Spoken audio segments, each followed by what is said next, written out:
সন্দ্বীপে ঘূর্ণিঝড় র্যামারের তাণ্ডবে টিনশিট ঘরবাড়ি বিধ্বস্ত হয়েছে। গাছপালার ব্যাপক ক্ষয়ক্ষতিসহ বসতঘরে গাছ পড়ে 4 জন আহত হয়েছে। সোমবার সকালে 10:30টার দিকে সন্দ্বীপের রহমতপুর ইউনিয়নের 3 নম্বর ওয়ার্ডের ঘূর্ণিঝড় র্যামালের তাণ্ডবে সুখদেব মহাজনের বাড়ি সমর মজুমদারের ঘরে গাছ ও বৈদ্যুতিক খুঁটি চাপা পড়ে ঘর ভেঙে যায় এবং 4 জন লোক মারাত্মকভাবে আহত হয়। আহতদের প্রাথমিক চিকিৎসার জন্য মেডিকেল নিয়ে যাওয়া হয়। সরজমিনে গিয়ে জানা যায়, সকালে যখন প্রচণ্ড বেগে ঝড়ো হাওয়া ও বৃষ্টি হচ্ছিল তখন হরিলাল মজুমদার ও তার স্ত্রী ঘরে ছিলেন। এ সময় ঘরের পাশে থাকা 2টি বড় বড় গাছ টিনের উপরে পড়লে একই সাথে গাছের সাথে থাকা বিদ্যুতের খুঁটিও পড়ে যায়।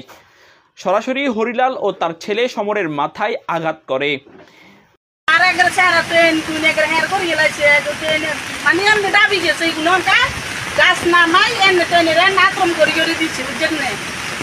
সামনে সেরাটারও কিচ্ছু নাই করে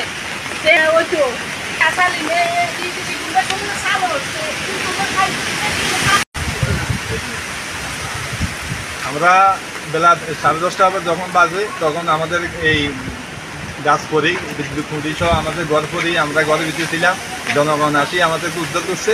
উদ্ধার করার পরে আমরা প্রাথমিক চিকিৎসার জন্য ডাক্তার করিম সাহেবের কাছে গেছি। ওখানে প্রাথমিক চিকিৎসা দিয়ে আসার পরে এখন গাছটা কাটি এক্সাইড করাইছি।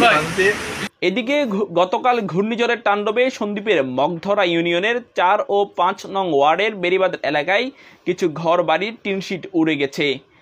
গাছুয়া গাটমাঝির হাটের পশ্চিম পাশে গাছ পড়ে বিদ্যুতের তার ছিঁড়ে গেছে।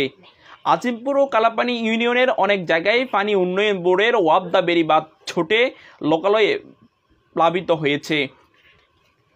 ইলিয়াস সুমনের পাঠানো তথ্যচিত্রে ডেস্ক নিউজ।